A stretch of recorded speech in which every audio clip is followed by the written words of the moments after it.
Nah, jadi intinya nih geng, pelaku ini sering membuat video dan kalau dia sedang berada di luar, dia pasti menyempatkan untuk membuat video agar bisa dia kirimkan kepada si korban. Dan tentunya masih dengan menggunakan aplikasi pengganti wajah. Nah, lalu karena udah sering memberikan video ditambah dengan menunjukkan Yo geng, tekan tombol subscribe geng. Halo geng, welcome back to Kamar Jerry.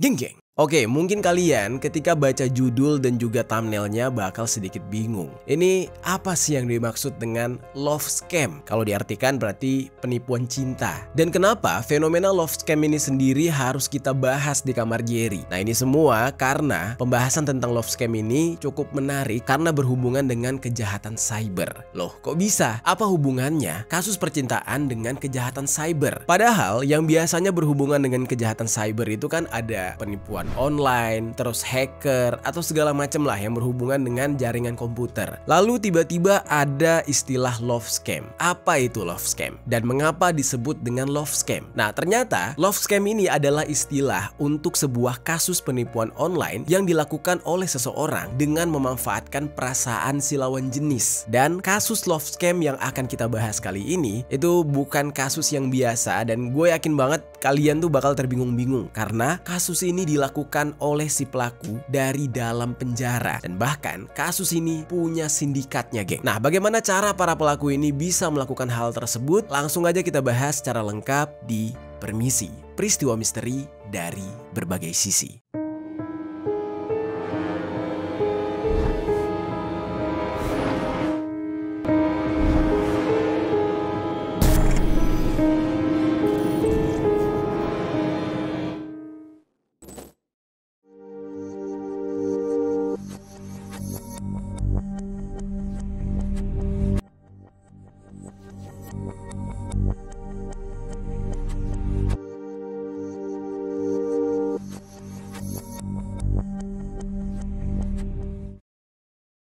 Oke, sebelum kita mulai ke pembahasan, jangan lupa buat check out Genlabs Watermelon Bubble Gum. Linknya udah ada di kolom deskripsi di bawah. Buat yang udah cobain, jangan lupa share experience kalian. Boleh melalui Tokopedia langsung, atau boleh juga kalian foto, terus tag gua dan juga akun Genlabs_ID yang ada di Instagram. Nah, bocoran sedikit nih geng. Kemarin Genlabs itu udah bagi-bagi sepatu. Nah, berhubung tanggal 17 Agustus sebentar lagi, kita bakal merayakan Hari Kemerdekaan Republik Indonesia. Genlabs bakal bagi-bagi jaket custom. Kalian bisa langsung cek posternya di sini atau langsung kunjungi Instagramnya Genlabs untuk info lebih lanjut mengenai cara ikutan acara 17-annya Genlabs. Lumayan loh hadiahnya jaket custom dari Genlabs. Oke, sekarang kita mulai pembahasannya. Kita langsung masuk ke dalam pembahasan keberadaan sindikat love scam.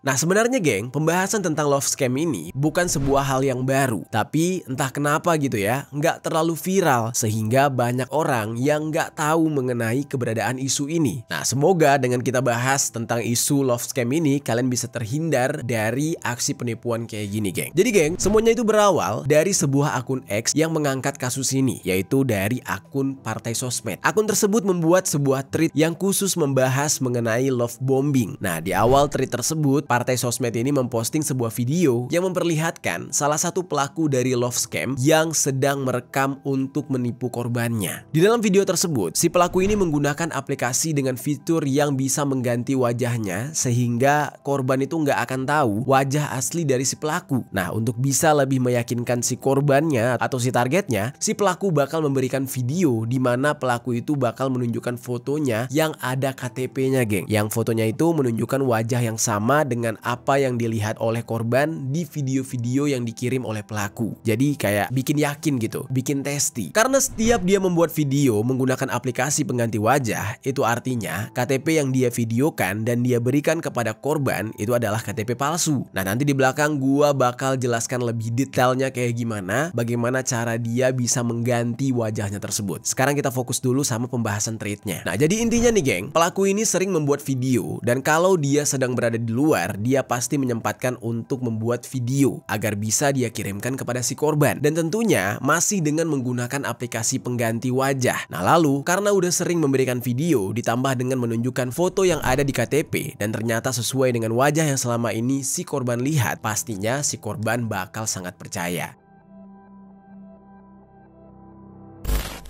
Nah, baru kemudian pelaku itu bakal melakukan aksi selanjutnya, yaitu dengan mengajak si korbannya untuk melakukan VCS, video call. S-nya artiin sendiri, kalian pasti tahu. Nah, mulai dari sinilah malapetaka yang akan menimpa si korban berawal. Ketika melakukan VCS tersebut, pelaku bakal diam-diam men-screenshot si korban yang sudah dalam keadaan tanpa mengenakan pakaian sehelai pun. Lalu, ketika si pelaku ini sudah mendapatkan screenshot dari si korbannya ini yang dalam kondisi udah ya nggak ada baju gitu. Nah, pelaku bakal melakukan aksi selanjutnya, yaitu menggunakan hasil screenshot tersebut sebagai senjata. Di saat itu, si pelaku ini akan menggunakan screenshot tadi untuk memeras si korban. Nah terus geng, di awal tadi kan gue udah sempat ngejelasin bahwa pelaku dari kasus love scam ini biasanya adalah narapidana atau orang yang ada di dalam penjara. Terus yang jadi pertanyaannya, di mana dia melakukan aksi tersebut? Akun Partai Sosmed memberikan video yang memperlihatkan kalau ternyata aksi VCS yang dilakukan oleh para pelaku itu dilakukan di dalam kamar penjara, dan ketika si pelaku ini sedang melakukan VCS itu direkam oleh teman sekamar dari si pelaku. Dan pelaku juga gak malu-malu buka-bukaan ya kan, tanpa sehelai benang pun di depan teman-teman sekamarnya yang lain. Ya ngapain malu, namanya juga nyari duit gitu geng. Terus geng, di thread selanjutnya Partai Sosmed menuliskan kalau korban dari aksi penipuan ini adalah orang-orang yang diperas oleh para pelaku dan orang yang wajahnya dipakai untuk melakukan penipuan lagi. Nah karena si pelaku ini bakal membuat video menggunakan wajah orang lain, karena kan itu pakai aplikasi semacam AI gitu geng. Dan nama yang dipakai oleh si pelaku ini berbeda-beda. Jadi ketika ingin menipu korban yang ini, dia pakai nama A, terus pengen nipu korban yang lain, dia pakai nama B. Begitu terus selanjutnya. Nah terus juga yang melakukan itu nggak cuma satu orang geng, tetapi ada banyak pelaku. Dan itu sesuai dengan arahan dari tahanan pendamping atau oknum dari pihak lapas. Nah jadi ada keterlibatan dari oknum pihak lapas di dalam kasus kayak gini. Yang mana oknum pihak lapas ini yang akan mengatur siapa yang hari ini akan melakukan penipuan dan menggunakan nama samaran yang seperti apa. Dan akun tersebut memberikan salah satu contoh dari nama yang dipakai oleh pelaku yang diambil dari Facebook. Nah, yang satu bernama Ahmad Sulaiman dan yang satu lagi bernama Fikri Herdiansyah. Dua nama berbeda tapi foto orangnya bakal sama. Dan sering sekali si pelaku juga memfoto diri mereka menggunakan peci atau baju koko agar terlihat kalau mereka ini adalah orang yang baik dan tidak memiliki niat buruk. Nah, jadilah para korbannya yang perempuan-perempuan di luar sana itu bakal tertipu.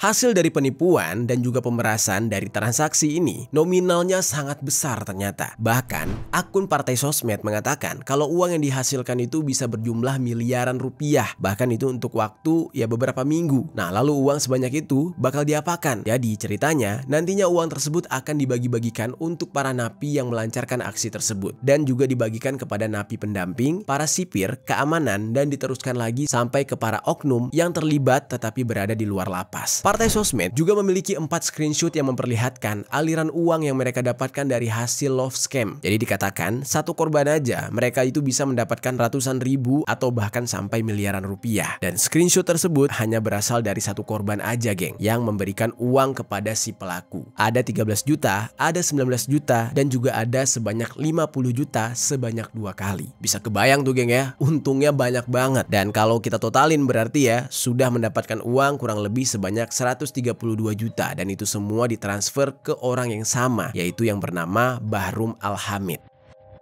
Terus geng, ada sebuah foto yang memperlihatkan hasil rekapan uang yang masuk dari korban yang jumlahnya menyentuh angka 489 juta rupiah. Dimana di situ ada 2 nama kemana uang-uang tersebut mengalir, yaitu ke si Bahrum yang tadi sempat gue sebutkan dan juga ke Sugiarto, serta ada 2 nama lain yang tidak diketahui. Nah para korban pasti akan melakukan apapun yang diminta oleh pelaku, dan pasti pelaku ini mengancam kalau dia tidak dikirimi uang maka foto VCS si korban akan diviralkan. Nah Banyak dari para korban itu takut foto VCS mereka itu tersebar. Nah tapi dengan mereka mengirimkan uang sesuai permintaan si pelaku, apakah masalahnya bakal selesai gitu aja? Ya jawabannya tentu enggak, geng. Ketika si korban sudah mentransfer uang yang diminta, berarti pelaku justru akan semakin beringas. Dia malah menambah masalah yang baru karena si pelaku ini nggak peduli terhadap si korbannya. Dia bakal terus meminta uang kepada si korban mau seberapa besar pun nominalnya. Dan biasanya si korban ini bakal ketakutan dan akan mencari segala cara untuk bisa memenuhi uang tersebut. Terus timbul pertanyaan, kalau si korban ini bisa mengirimkan uang kepada pelaku berapapun jumlahnya gitu ya, apakah itu artinya si korban ini berasal dari kalangan orang yang berada atau orang kaya? Ya jawabannya nggak juga, geng. Dikatakan kalau ada korban yang bahkan sampai berhutang sana sini, bahkan sampai nekat melakukan penggelapan uang agar bisa memenuhi keinginan si pelaku yang terus mengancam mereka. Dan uang yang ditransfer oleh si korban juga nggak bakal pernah cukup bagi si pelaku sampai di titik dimana korban ini nggak punya apa-apa lagi. Dan pada akhirnya korban akan masuk ke dalam perangkap si pelaku dan terjebak di dalam lingkaran setan tersebut. Jadi bakal dimintai terus-menerus.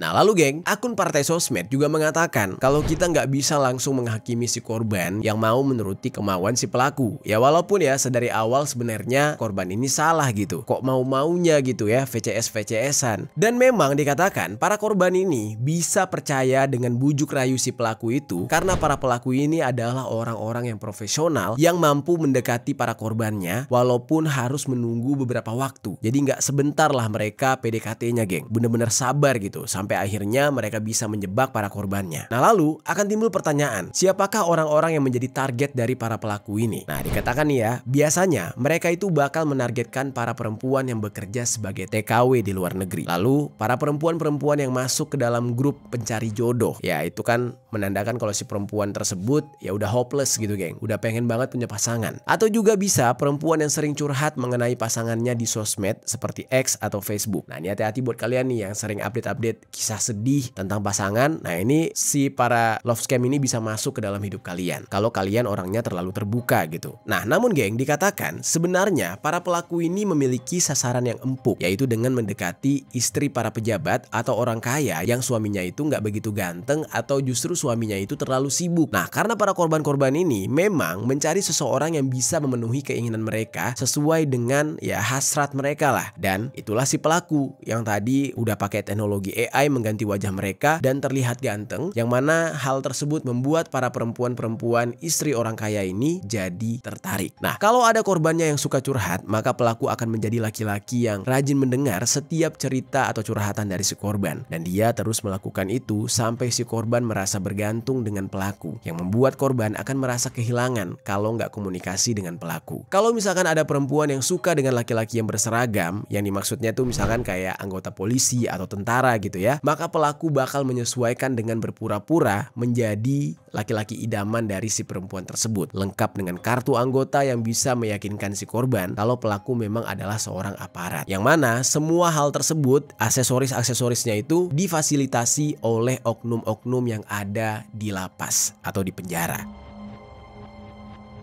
Nah terus geng, gak jarang juga terkadang target mereka itu adalah cowok, gak cuma cewek. Nah biasanya mereka akan menargetkan cowok-cowok yang memang suka mencari jasa open OB ya, paham ya? Atau open VCS tadi di sosial media. Dan bahkan ada juga yang sebenarnya cowok baik-baik bisa menjadi target dari para pelaku ini. Modus yang dilakukan oleh para pelaku kepada cowok-cowok tersebut adalah dengan menelpon melalui video call dari nomor asing. Ketika para cowok tersebut mengangkat teleponnya, maka mereka akan langsung melihat sosok perempuan yang udah nggak mengenakan apapun. Jadi benar-benar udah dijebak lah. Dan dengan cepat si pelaku ini akan men-screenshot video callnya dengan si korban tadi, sehingga seolah-olah korbanlah yang sedang melakukan VCS dengan perempuan. Nah jadi dilakukan dengan sangat cepat gitu, geng. Terus geng, masih di thread yang sama yang di-share oleh partai sosmed tadi, mereka juga menuliskan di antara modus yang dilakukan oleh para pelaku ini, salah satunya adalah modus dengan menjanjikan si korbannya akan dinikahi dengan memberikan bukti surat permohonan nikah dari Instagram instansi tertentu. Nah, bagi para korban yang diajak untuk menikah, ya pastinya bakal langsung percaya kepada si pelaku. Ya orang udah ada surat dari instansi yang berwenang gitu. Gak akan kepikiran kalau ternyata surat tersebut juga palsu dan dibuat oleh oknum yang bekerja sama dengan si pelaku yang berada di penjara ini. Nah, ketika si korban ini akhirnya luluh dengan janji nikah tersebut, barulah si pelaku di situ perlahan-lahan bakal memanfaatkan si korbannya dengan meminta sejumlah uang mulai dari puluhan sampai ratusan juta sebagai biaya untuk mengurusi pernikahan mereka nanti. Dan si pelaku juga bakal berjanji akan mengembalikan uang tersebut berkali-kali lipat dari yang dipinjamkan oleh korban. Jadi benar-benar caranya sebenarnya smart lah, pintar gitu ya. Caranya itu bisa mengontrol psikologis dari si korbannya. Nah, tapi cara ini benar-benar kejam sih menurut gue, karena kan mempermainkan perasaan orang gitu.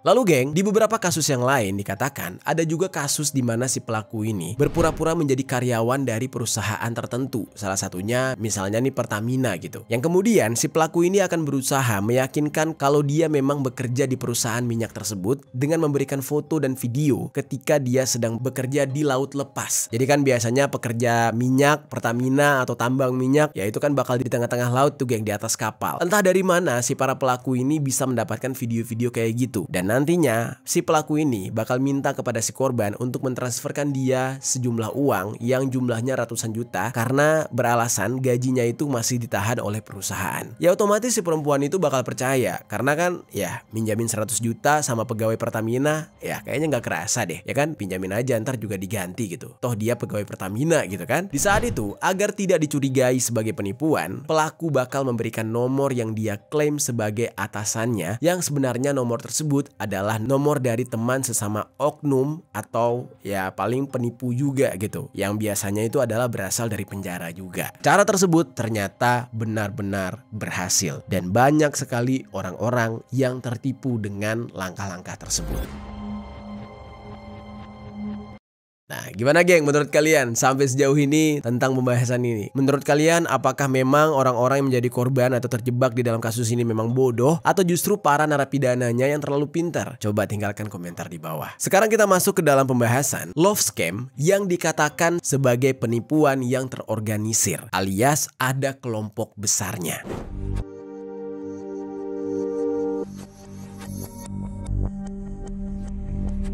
Nah, sebelumnya geng, gue tuh udah sempat nyinggung kalau aksi dari love scam ini dilakukan di dalam penjara. Kok bisa hal kayak gini dilakukan dari dalam penjara yang seharusnya memiliki peraturan yang ketat, bahkan penggunaan handphone pun dibatasi. Ya, bisa melakukan penipuan kayak gini berarti kan ada sesuatu yang patut dipertanyakan. Bahkan ya, bagaimana bisa si pelaku memiliki KTP atau kartu anggota atau bisa juga keluar masuk penjara untuk merekam video yang nantinya akan dikirimkan kepada si korbannya. Nah, jadi ini semua sudah diberikan keterangannya oleh akun partai sosmed tadi, yang mana dijelaskan kalau satu orang pelaku itu nggak cuma memiliki satu KTP aja, tetapi memiliki banyak sekali KTP yang dengan identitas berbeda-beda. Yang satu namanya ada Ahmad Sulaiman, satu lagi ada Restu Wiguna dan Alan Syakir. Masing-masing KTP tersebut juga disertai dengan alamat yang berbeda-beda juga geng. Dan di awal gue juga sempat memberitahu kalau ada akun Facebook dengan foto yang sama tapi namanya beda. Nah, kalau Facebook mungkin masih bisa dibuat sendiri, tapi kalau KTP berarti ini memiliki orang dalam atau pihak lain untuk membantu gitu kan, karena ini harus berurusan dengan pemerintah seperti kelurahan. Nah, gimana bisa di sistem data milik pemerintah ada banyak nama padahal itu dimiliki oleh satu orang yang sama, ditambah dengan fakta kalau wajah yang dipakai oleh si pelaku itu bukanlah wajah aslinya dia, melainkan dia menggunakan wajah orang lain. Nah, jadi pastilah kejahatan kayak gini memang sudah terorganisir dan orang-orang yang terlibat di dalamnya adalah orang-orang yang memang profesional.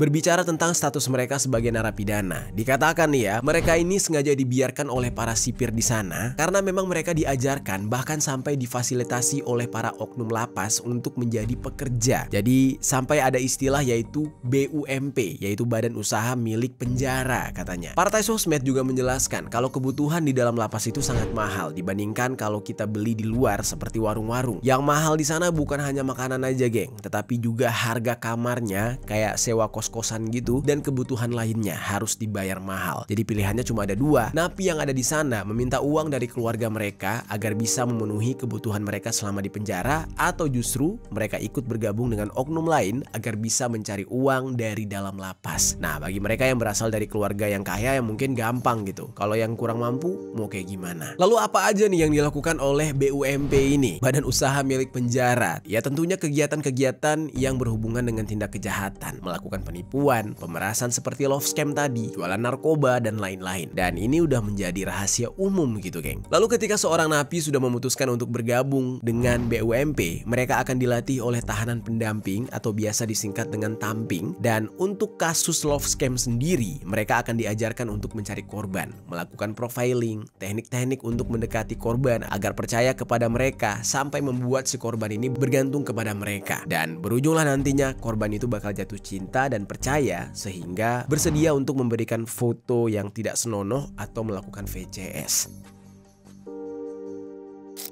Di dalam menjalankan aksinya ini, biasanya para pelaku ini bakal difasilitasi semua keperluannya, mulai dari handphone, akses internet, aplikasi yang dipakai untuk mengubah wajah, KTP palsu, surat palsu dari instansi, dan lain-lain. Dan semua hal itu didapatkan dari hasil kerjasama yang dilakukan oleh oknum pegawai lapas. Nah, oknum dari lapas ini akan memberikan target kepada para napi tersebut yang bisa mencapai targetnya dan menghasilkan uang yang banyak, maka dia akan dipermudah kehidupannya selama menjalani masa hukuman di dalam lapas. Dan saking tercukupinya hidup mereka di dalam lapas, napi tersebut sampai bisa memberikan uang kepada keluarganya, geng. Bayangkan tuh, bisa ngirim uang selama menjalani hukuman di dalam penjara. Kan aneh gitu. Dan sebaliknya, dengan napi yang tidak berhasil mencapai target, yang mana mereka akan dikembalikan ke sel sempit yang sesak dan dipenuhi oleh napi-napi lain. Makanya sebelumnya ada video ketika si pelaku melakukan VCS dengan korban di kamar. Kalau dilihat dari kamarnya itu kayak kamar mes gitu, geng. Nah, jadi kalau misalkan gak dijelaskan kalau itu adalah penjara, orang-orang gak akan ngeh atau gak akan tahu kalau mereka itu adalah narapidana dan sedang menjalani hukuman dalam penjara, karena bentuknya bener-bener kayak mes gitu.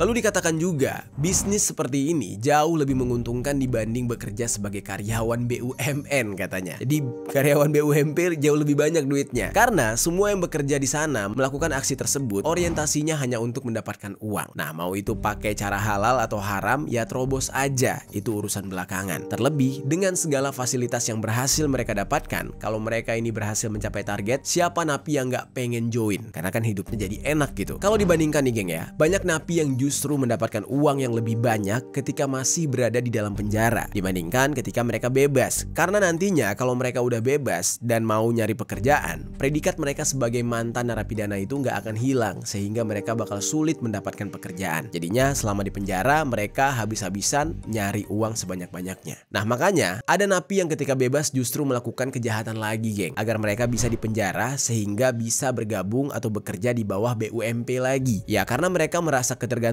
dengan BUMP tadi. Kalau di luar mereka miskin, mendingan di dalam penjara bisa ngasilin uang. Dan jangan heran, makanya tindakan kejahatan yang berasal dari dalam penjara itu masih terus berlanjut, termasuk ya penipuan. Lalu akun partai sosmed juga mengatakan nih, ada pembagian hasil kerja dari hasil melakukan penipuan ini, yaitu si napi bakal mendapatkan 15-35%, lalu kepala kamar bakal mendapatkan 15-20%, dan pengurus lain mendapatkan 5-10%. Lalu sisa uangnya dipergunakan untuk uang kas kamar, yang mana uang tersebut nantinya akan diberikan kepada para petugas, pejabat rutan, dan lain-lain. Nah, kabar yang dituliskan oleh partai sosmed kayak gitu. Nah, jadi geng, ada sebuah investigasi yang dilakukan oleh jurnalis dari media Deduktif yang dilakukan di salah satu penjara atau lapas. Di dalam laporan yang dibuat oleh Deduktif, dikatakan nih, petugas maupun pejabat di penjara tersebut ternyata juga turut andil dalam rantai operasi kejahatan, bahkan dikatakan menjadi pihak yang mendapatkan keuntungan paling banyak dari tindak kejahatan tersebut. Nah, Deduktif di saat itu berhasil mewawancarai seorang napi dengan inisial Jalal yang bercerita kalau dia sudah mengetahui aksi kejahatan tersebut saat awal-awal dia masuk penjara. Dan dia tahu karena di minggu ketiga setelah dia ditahan, ada banyak kepala kamar atau yang sering disebut dengan RT